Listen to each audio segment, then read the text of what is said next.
All right. I think we shall officially kick it off. Luke is on. I am on. How are you doing, Luke? How's your day been so I'm far? doing fantastic.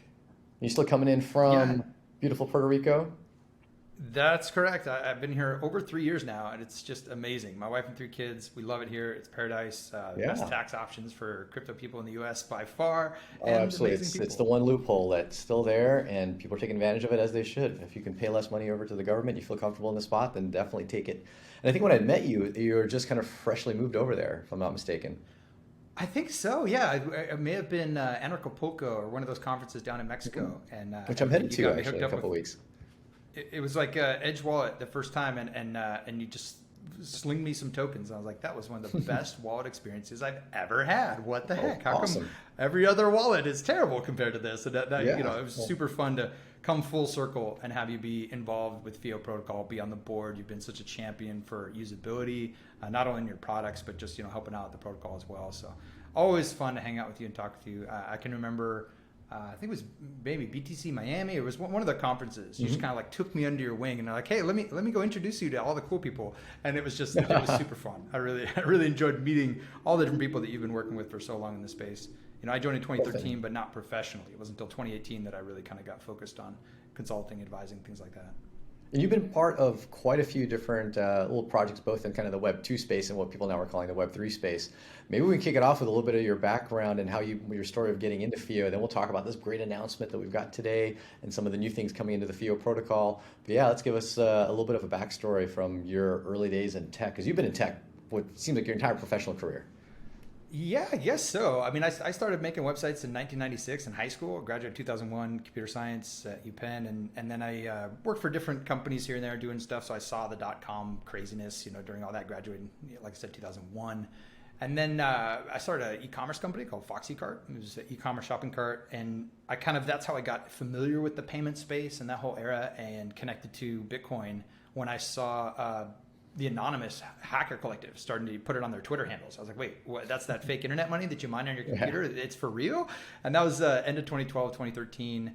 Eventually got involved in the space. That I think there's a Bitcoin wiki entry for FoxyCart still, where you could accept crypto through this traditional e-commerce platform. And from there, just went down the rabbit hole, BitcoinTalk.org and Reddit, just learned as much as I could. Eventually, kind of got brought into the Steem blockchain, which was now the Hive blockchain, a place where everyday people could use crypto. Because I was kind of confused and frustrated with how hard it was to use, even early on, like these big long Bitcoin addresses, and nobody was really signing up on FoxyCart to use it because it's too complicated and confusing. And through that process, eventually became what they call a witness on that delegated proof of stake chain. And what was cool, like my wife, for example, she watched me do this whole crypto thing, but it wasn't until she earned some crypto from blogging on that platform, converted it using Bittrex to Bitcoin, and then converting it from Bitcoin to a GYFT Amazon gift card to then buying a camera lens. That she was like, "Oh my gosh, GYFT this!" Do gift. Oh my gosh, you haven't remember heard that in a GYFT? while. That was the I actually just had best, coffee with Vinny man. Lingham a couple days ago.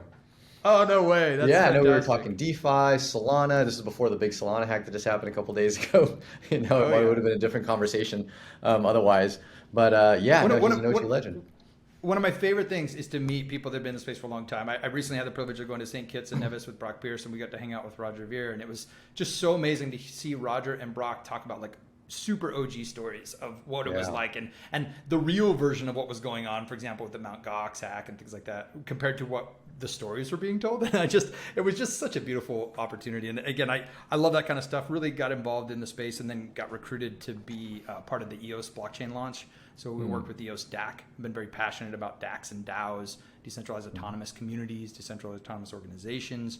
Really eventually sold in 2018 my half of my business, FoxyCart, back to my business partner so I could work full time in the blockchain crypto space. And it was there when I met the team behind Field Protocol. Back then, it was a private company called Dapix that Binance Labs invested in. And they were building out the protocol, which eventually became a nonprofit, came in and purchased the IP. And the community launched a chain, and they asked me to come step in and be the managing director because I have experience in delegated proof of stake, which is FIO's and EOSIO chain. And we're basically a usability layer for all of crypto. So back to my roots of saying, how do we make this whole Yeah. thing easier? We could build DACs and DAOs and wallets and exchanges and all kinds of cool stuff, DeFi, NFTs. But if it's not easy, where everyday people can use it, back to that story of my wife, like then what's the point? So yeah, that's kind of been my journey and story, and how I got in here. I've been the managing director for a couple of years now, and you've been on the board since the beginning. You were I think the first integrated product, the Edge wallet, that had the FIO protocol, even right up at mainnet launch. And so it's been super awesome to work with you on the board and connect with you and your community and all the different promotions we've been able to do. It's been a lot of fun. It has been a ton of fun, and I remember that exact conference you're talking about in Miami, BTC Miami, back a couple of years now. Was it 2019?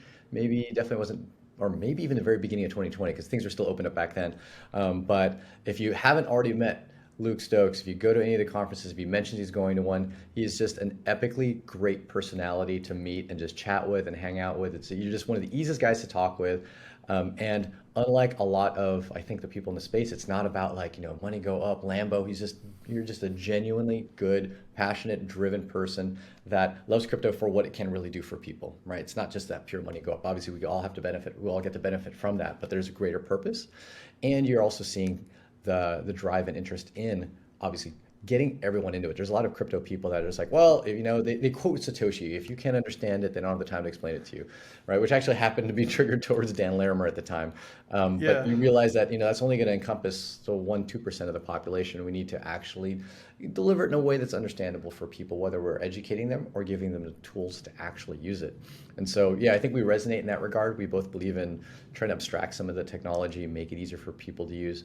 And, I've been a big fan of FIO since I had heard about it from, the original DAPX founder, because it was something we were wanting to build years ago. But it wasn't our purview to launch a blockchain and create a protocol. And we were even thinking about doing it in somewhat of a more centralized way, but like, no, we don't want to do that. There's too much security risk. And we use it today. I'm not sure if you want to share how FIO is used, but we use it today within the company as a way to know where funds got transferred between different people within the company. So everybody registers a FIO address and Edge for whoever has funds, that company funds, and we send and receive to those addresses. We make payment requests to those addresses, because one of the issues we had early on was, okay, give me your address, I'll send you some money. Send you some money, say it's for payroll, because we pay everybody in Bitcoin here. But maybe when we finally start entering things into QuickBooks, we're like, wait, what was that transaction for? Who did it go to? Exactly. I have no idea who it went Yes. to. And we were like, hey, everybody, did you get, TXID AF3XY, blah, blah, And then someone goes, okay, I got it. Okay, great. Now we, go ahead and tag it and whatnot. So being able to know, oh, that's who I sent it to, that's who I received it from. And it's just kind of invisible. Like, you don't really feel like you're doing any of that tagging. It just automatically happens when you send funds. I love it. So it's something Yeah, I want think to it's put forward. super important. Like we again, Foundation for Inter-Wallet Operability, that's what FIO stands for. We have no fiat. We do everything in crypto.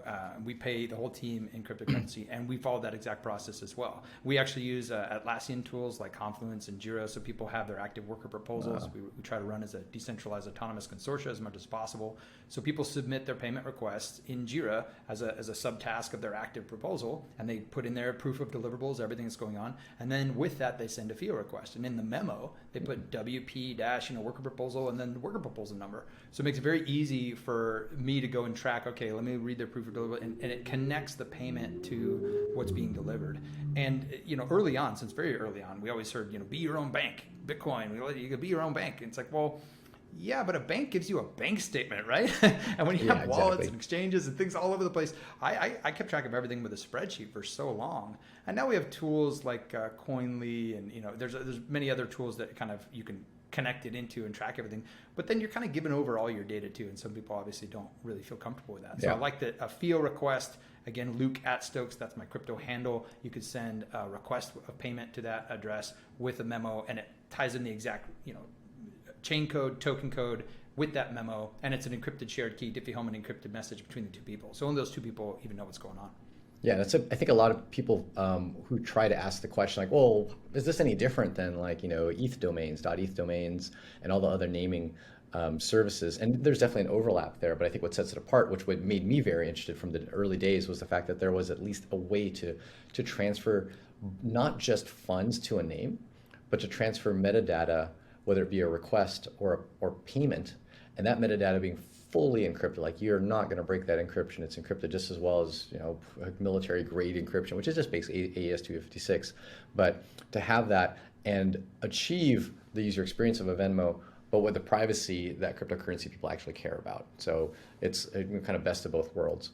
So I I've been think it's excited I think about it's it. super important, Perfect fit. especially now with these CBDCs, central bank digital currencies. There's a lot Mhm. of talk in the government right now about regulation of these digital currencies and stable coins and things of that nature. And so I feel like as an industry, companies like yourself, EdgeWallet, what you guys are doing, if industry players don't focus on usability without sacrificing that self-sovereign, decentralized ownership, I think we're going to have a bit of a problem, because there's going to be a situation where it's like, okay, the user they gravitate to whatever's easy, and they're going to go to, oh, my banking app updated, and here's a this digital currency thing. Let's just use that, and it's free and it's easy and it makes sense, and they're going to realize that it defeats the entire purpose of having digital ledger technology. Exactly. So thanks, hats off to the FIO protocol for making this aspect of cryptocurrency much more usable. And so we're kind of gathered today because we've got some, major launch announcements, integration with Edge. So Edge, for those that aren't familiar with some of the news from this week, we just integrated staking baked into the application so people can stake FIO. And this is actually the very first asset that we supported staking for. And there's a bunch of other assets that you can stake, but inside of Edge, this is the first one. It'll pave for us, the path for offering staking on other assets. But we wanted to focus on FIO first and foremost. We're very aligned with its mission and wanted to offer that. Mainly what I wanted to kind of ask you, Luke, is, staking serves multiple different purposes on different chains. Can you describe to people what exactly does staking do in FIO? Once you stake that amount of FIO, and what are some kind of the rule sets by which you can stake, unstake? What's kind of the user flow, maybe at the protocol level? And it won't be a whole lot different than the user flow inside of Edge. But yeah, at the protocol level, what's the motivation for people to stake? Such a great question. I love that. Again, we have such an alignment as to why these systems matter and why they're important. So when we think about, I'll just give a brief description of why I think even cryptocurrency matters and why staking plays an important role in that. Some people say, well, I love DLT, I love blockchain, but I don't really like the crypto part of it, the cryptocurrency part of it. And I try to remind people that it's the value of the currency that secures that immutable ledger that you're using. And I like to talk about blockchain as a tool for global nonviolent consensus. It's a way that humans can agree around the world on the same thing at any given moment in time. But that is only as valuable as the security of that ledger. And that's what the cryptocurrency, that's why it's important, whether it's proof of stake, delegated proof of stake, even proof of work. It's the reward given to those validators who secure the network. And so the reason why we introduced staking to the FIO protocol is that we have a fully decentralized business model where what we call the block producers, the validators on the FIO chain, they're being paid by the fees that are generated on chain for those who register custom domains, like I have the Stokes domain, or crypto handles like Luke at Stokes. And the domain is usually around $40 a year, and a crypto address is $2, and now they're unlimited, that you have them forever, they don't expire. But if you use them actively a lot, like you basically get 100 bundled transactions when you get that FIO crypto handle. You actually, every time you send a FIO request or you accept a request or you map a new chain address, you're using up some of those bundles, but you don't have that on-chain fee in real time. So you don't have this loss aversion. So it's a really user-friendly way of dealing with fees, but there still are fees. And those fees, most of them go to the block producers. A small portion, 5%, goes to the foundation itself to continue developing the protocol and helping support it. And then a good portion as well, 10% plus 40% that's minted by the chain, a whole 50%, goes to yourself, goes to what we call the TPID, the technology provider ID. So whether that's a wallet or exchange, anyone who provided that great experience for the user gets to collect those fees as well. So we had this model that pretty much rewarded everyone that was participating in the ecosystem. And the piece that we realized we were missing was that the token holders who are taking the time to either proxy their vote to support the block producers they like, or vote directly for the block producers, or through using a wallet that is set up as a proxy. And we have a concept called auto proxy, where basically you just vote with your tokens by moving them to a product you love. And then by default, that product is the weight of your tokens, even as a decentralized non-custodial wallet, gets to vote with the weight of your tokens if you didn't directly set your own vote or set your own proxy. And we realized rewarding that activity is really important. So the staking model rewards those who are voting or proxying for block producers. And the details of it essentially are you lock up your tokens, and when you go to unlock them, there's a 7-day kind of cooldown period where that unlock takes place. And while you're staking or unstaking, you have to be voting for the security of the network. In addition, as far as like the actual, everyone always wants to know, what's the APR? How much money can I make? It's a really dynamic system where it kind of rewards those who get in earlier and those who kind of stay in. So if you kind of unstake, you kind of lose your place in line, essentially. And there's I won't get into all the gory details, but there are basically these kind of reward credits that we keep track of based on how many people are staking, how much is staked at a given moment that you join into the staking. So essentially, long story short, those who get in early do well. And The activation of that is set on chain as of February 22nd. So I'm really excited that you guys have launched this today. So basically, if you stake today or tomorrow or any day leading up to the 22nd, you're basically getting in the same position in line as everyone else. And we really wanted to make this as fair as possible. So now there's a couple weeks that you're hearing about this now. You can move your tokens around from different exchanges into the Edge wallet, for example, and stake your tokens. And you're going to get the same deal as anyone who stakes prior to the 22nd. After that is when the rewards start to accrue per account based on their position in line. So if you join after the 22nd, you may not get as good of a reward as you would have if you joined today, for example. Well, that's a pretty standard thing, because I presume with most staking protocols, there is an aspect of distribution amongst the people at stake. And of course, if there's more people at stake, then there's a thinner distribution per person. All right, so obviously in general, getting in early when there's fewer people that are receiving rewards in any type of ecosystem grants the fewer people a larger share of whatever that reward happens to be. So yeah, no, I'm definitely in line with it. And that was a question I had, I think, early on in the space, was like, okay, well, I could go ahead and vote, but there wasn't really a reward to do so. There was no motivation for me to govern the protocol, and there wasn't specifically staking, but just simply participating in governance. You know, a lot of people in some chains say like, well, it's work, so you should be rewarded for it. It's a really interesting question, actually, because it's come up quite a bit, especially in the EOS.io community, where a lot of chains just build that in. You stake, you vote, you get rewards. Whereas traditionally in EOS, it was kind of like, well, it's kind of done as this kind of behind the scenes deal between those who are voting and those who are receiving the benefit of the vote. And it created actually a lot of drama within, this vote buying concept, and the idea that, you don't generally buy votes in a political race, for example. And there are reasons why. Generally, you're not supposed to, but yeah, exactly, we probably right? know a good amount of votes are actually bought, and that's just part of human nature. It's a really good point. It's like figuring that out. Where's that line between they're actually providing tremendous value and they should be rewarded for their time and attention, and also recognizing we don't want people just blindly voting without even thinking about it, because all they're thinking about is trying to get the reward. So I think we found a nice balance here where, again, even if you don't want to directly participate in the difficult process of picking the right block producers or even picking a proxy you trust, you're already trusting a wallet. You're already trusting an exchange. And by moving your tokens and storing them, they become your proxy unless you go out of your way to set your own proxy. So I think we found a nice balance that keeps a high token amount voting for the block producers, which again secures the network. The more tokens that are allocated towards voting for the best block producers, the more aligned the token holders are with the ecosystem. So let's recap that a little bit. So what people can do today is effectively take some number of the FIO tokens they have, and is there a minimum that can be staked? I don't believe there is, actually. Okay, I'd have to double check that with the team. There might be a minimum that you can claim as a reward, but I think there is no minimum. So you can just take a little bit and play around with it. And I could say, at least from anecdotally from testing the protocol, if there is a minimum, it's not one that's very meaningful, because we've staked as little as 2 FIO, which right now is what, 20 cents. So if that's too much for you, then maybe you shouldn't be staking. All right, so 10, 20 cents you're able to stake up to your full maximum amount. And right now, everyone that stakes really doesn't receive rewards until February 22nd. Correct me if I'm wrong, but after February 22nd, there may be some amount of rewards that can start accruing in that staked amount that people have. And then if they choose to unstake, they can choose to unstake an arbitrary amount as well from that staked pool. So if they have 100 FIO and they choose to stake 50, they can then choose later to unstake, say, 10 of that 50. And there's the cooldown period that you're referring to, which is 7 days. So for 7 days, that 10 FIO is unstaked but not usable, meaning that they have to wait until they can use the FIO to just send it outside of the wallet, send it back and forth between different accounts, or to use it to pay for new bundled transactions. So any of those is just basically locked funds. And as a part of staking, you're effectively delegating your votes to whichever application you're using to stake it in, although that's not a requirement. And I think that's a big thing for people to know.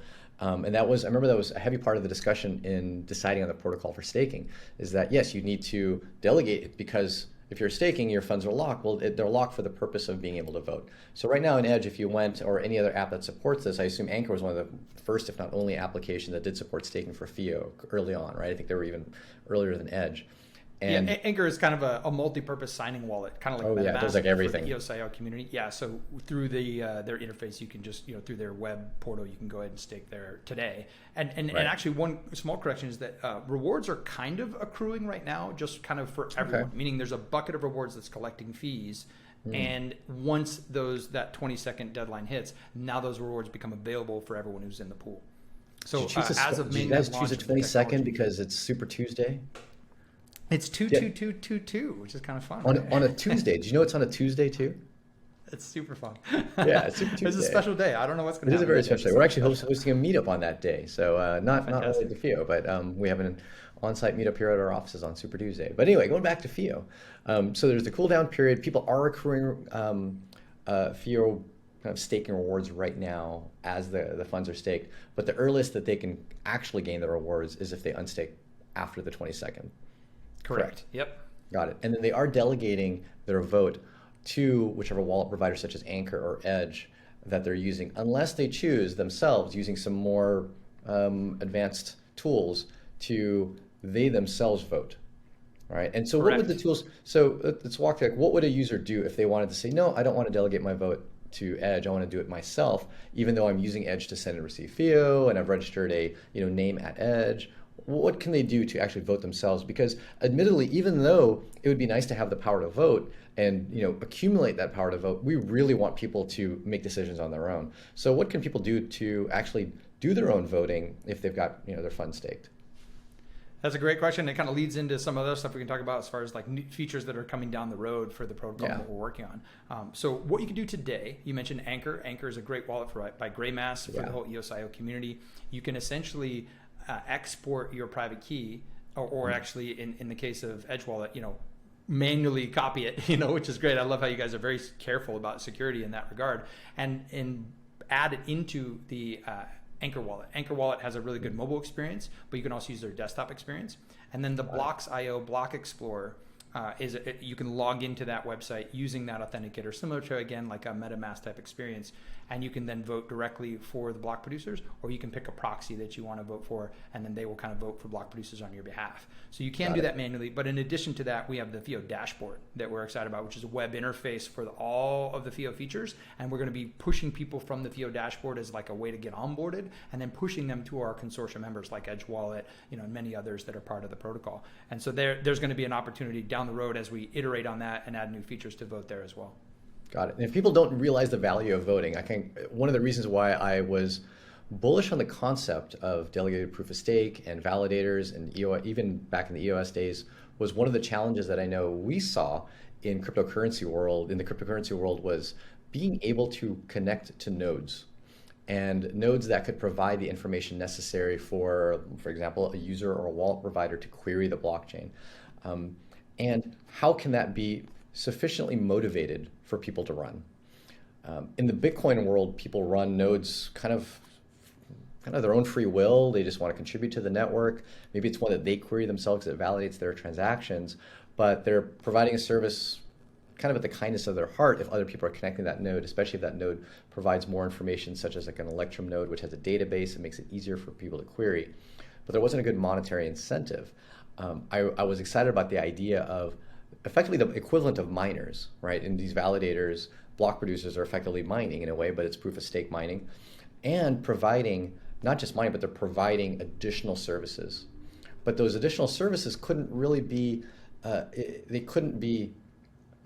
rewarded for in the Bitcoin world. Like if a miner chose to just provide an additional API and have other services other than just mining, there was no way to get additional compensation for that other than to charge for it. But in EOS, since all of the miners or block producers are competing with each other to be the better citizen, to be the better good citizen, those that actually provide additional services other than just validating transactions can climb up the ladder, right? And they do that with your vote. And that's the thing that we look for. I think that other people should look for. Like, what are the nodes that the community is saying, hey, these guys are reliable. They're providing good information. They're not always down. That's the thing that people are looking for. And by voting for them, you actually are increasing the revenue that they make, motivating others to do the same. So I think that was what I was really bullish on. I like that fact because it aligns incentives. And I think the incentives were a bit more difficult in other chains, whether it be Ethereum and Bitcoin, but EOS and then now FIO, which is built on an EOS.io chain, aligns incentives in that way as well. Definitely. And a quick shout out to the block producers that are working on a project called Hey FIO. So if you go to beta.heyfio.com, there's a really neat, I think there's 4 different block producers that have collaborated to make an easy way to get FIO crypto handles and domains. There's also a domain marketplace that's being worked on. I was just on a call earlier today with an update from that team. So the block producers are out there providing value. I know that we mentioned Graymass and the Anchor wallet previously, and also the full history node that they provide along with many other block producers. It's a pretty interesting model. It's a pretty exciting model. And again, the idea is they're connected to the incentive to grow the FIO protocol because they're directly collecting fees from it. And so the more people that are using FIO, the more they can earn as a validator for the network. Yeah, and with respect to that, they're almost incentivized 2 ways. So they're incentivized because if they contribute more to the protocol and people see that, they get more votes, which gets them more FIO. But as well, if they're contributing to the protocol, they're making it generally a better protocol, increasing adoption of the protocol, increasing the fees that are going to get paid, and therefore increasing the reward that they get. It's such a perfect positive feedback loop that just snowballs on itself to help grow an ecosystem. So yeah, I love the incentive mechanism baked in. And so this is just another piece of the puzzle with staking. So with the last few minutes, I'm sure people would love to hear what's kind of on the roadmap. You had mentioned the Hey FIO that the block producers are working on. Anything from the foundation that they are looking to roll out and have obviously the block producers vote on and adopt? Yeah, we're very excited about, again, the FIO dashboard project. It's kind of in beta right now for being able to sign NFTs. We did an integration with Unique.one, which we announced last year, at the end of last year at the NFT NYC event. So you can sign your NFTs and have some confidence that when you're buying an NFT, it's from the actual artist. So we're going to be extending that dashboard to have more features. We're also rolling out, obviously, staking, which we just completed. In addition, another big feature that we're excited about is the ability to wrap your FIO domains and your FIO tokens on other chains. In this case, we're going to start with Polygon and being able to make those available in OpenSea. And that leads into what I'd like to talk about too, is some great features that Edge Wallet has recently launched, like Web Connect, which I'm super excited about, being able to connect with that whole Ethereum ecosystem. And so I think wrap tokens, the dashboard, FIO protocol, staking that we've just launched, those are kind of the major ones. I'm probably missing another one as well. But it's really amazing how much development's going on, and we do this whole process openly with the FIO improvement proposal process, the FIPS. So the community does get to vote on where we should be giving our time and attention, what we should be focusing on. And so yeah, the domain marketplace, we're helping heavily with that as well. So you'll be able to trade your domains and purchase domains from other members that have those domains in a full escrow on-chain method, which is really nice. And yeah, it's pretty exciting. There's a lot of stuff going on. So we're taking FIO domains, which really are NFTs, right? They're non-fungible. No 2 names are exactly alike.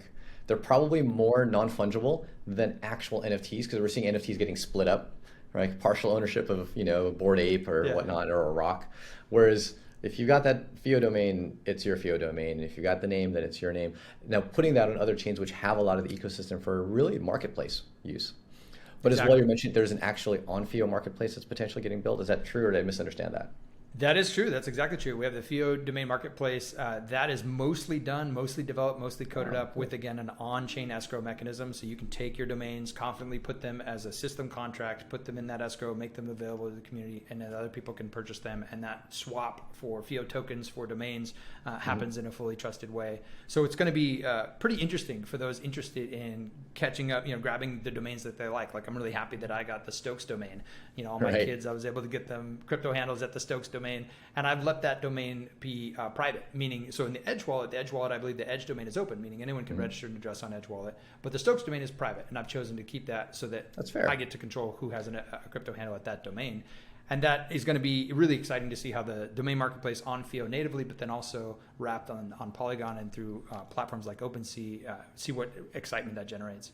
Got it. And I want to bring back a little bit of FIO history with respect to that marketplace. So the marketplace effectively ends up being a smart contract, I presume, on the FIO blockchain. And something that maybe people probably don't realize is that even though the FIO protocol is a fork of EOSIO, it doesn't natively have arbitrary smart contract support.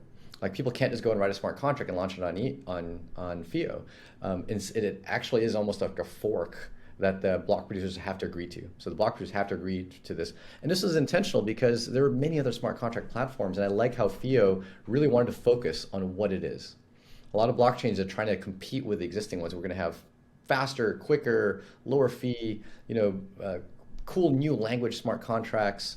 or have issuance model like Bitcoin and whatnot. But FIO knew what it wanted to be. It wanted to be an inner wallet operability layer, and it succeeded at doing that and removing that functionality in a way has it not competing with other blockchains. And this is a very targeted smart contract getting introduced, which I presume the block producers have to vote on, which introduces a marketplace for these FIO names and domains. So each of these becomes a bit more vetted. It's not arbitrary smart contracts, and it'll be more baked into the protocol than what you'll see on Ethereum, where anybody can launch a random smart contract.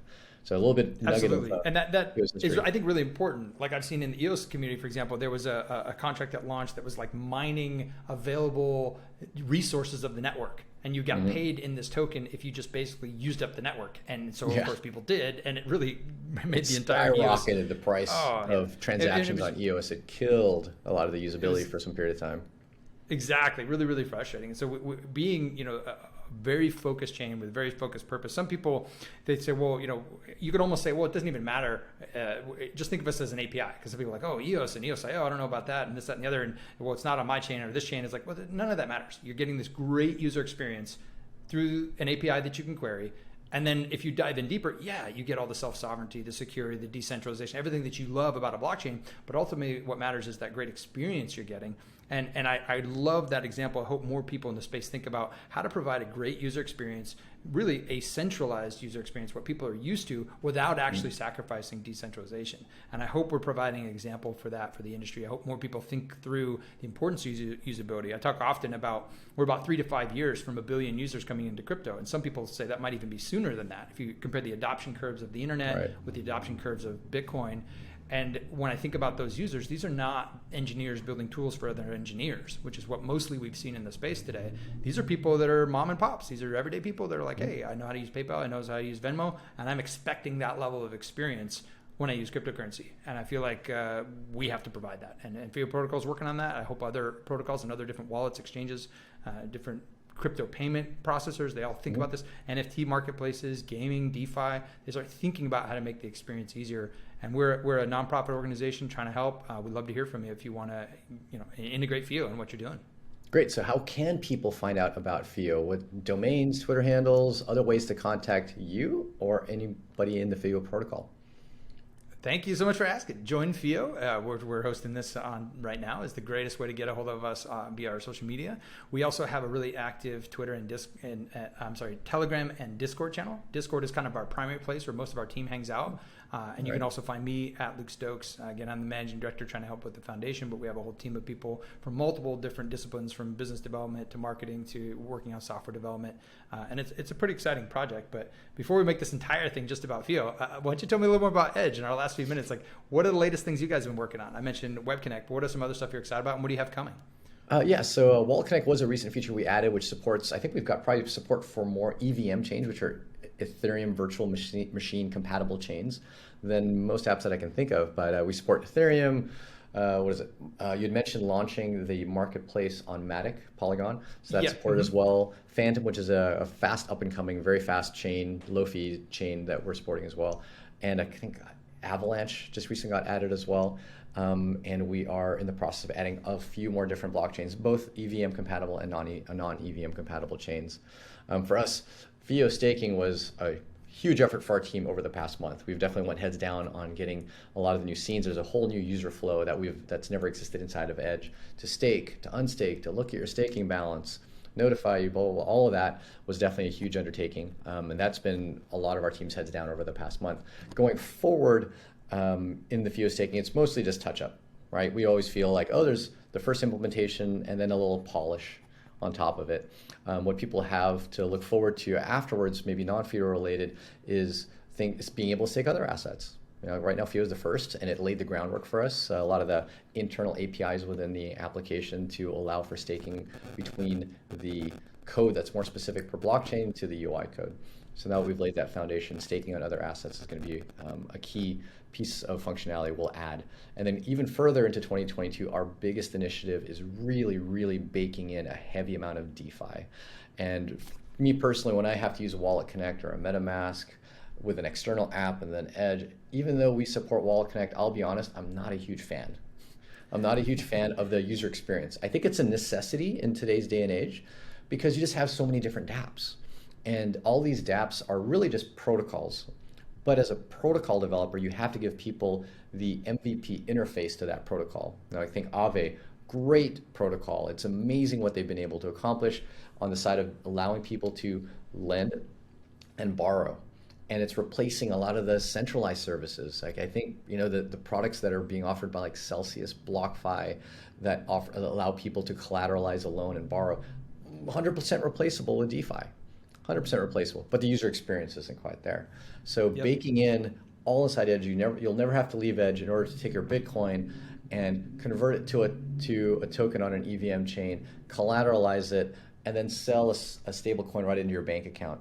That'll happen in 3 steps versus 8 to 10 across 4 different applications and exchanges, all integrated into one. So that's going to be our heavy focus, is a heavy amount of DeFi integration of various different types of products, everything from borrowing to staking to potentially even leverage trading options, whatnot, things, whatever the DeFi world is able to offer that replaces a lot of the centralized services, we aim to offer inside of a self-custody app. So that's going to be our big focus for 2022, and we'd love to hear any feedback from people on what they're excited to see. Like, hey, we love this protocol, I love using it. Please integrate it so the experience is a lot better. You let us know. We'll hopefully be able to deliver.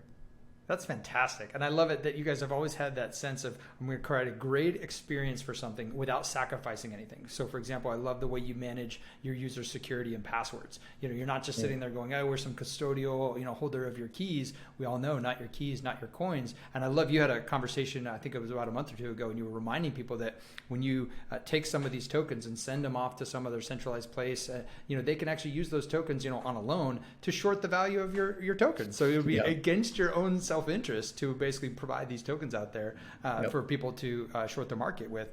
But when you control your own tokens in your own wallet, stake them in a contract, that they're there, they're not being moved around for who knows what, and you're not getting fractional reserve lending, for example, as well. And you do all that in a very secure way where you've encrypted those passwords, and so someone can actually come back and say, oh my gosh, my phone broke, I lost everything, I'm so screwed, oh no, I had all my money in these staking contracts, how do I unstake them now, what happens? And you guys have a really beautiful account recovery process where you don't sacrifice the privacy and security of the user. And I remember we were talking about trying to set up notifications for certain things with FIO requests, this, that, and the other, and I love your answer as well. That'll be difficult to do because we don't actually know what your public key is. We have no connection between an account to, let alone a private key, but also the public key. And your commitment to privacy and security for the users, I think is a beautiful thing. And I'm just, again, really proud to have you guys on the board. Thanks so much, Luke. Super appreciate it. And for anyone that is interested in giving Edge a try, if you're listening and haven't given it a shot, easy to find us, edge.app. And from there you can find our Twitter. You can find my handles and my information as well. Definitely send us some feedback, send us some requests, let us know what you think. Much appreciated. So FIO Protocol, easy to find on Twitter. Join FIO, and I think it's FIOprotocol.io. That's correct. FIOprotocol.io is our website. .io and then edge.app. So let us know. Send us some feedback. Thanks so much for this event, little Twitter Spaces, and hope to maybe have another one on the next major launch of some functionality in FIO. Awesome. Thank you so much for your time, Paul. It's super fun. This is my first Twitter Spaces, and I enjoyed it. We'll do some more. Thanks so much. All right. Take care.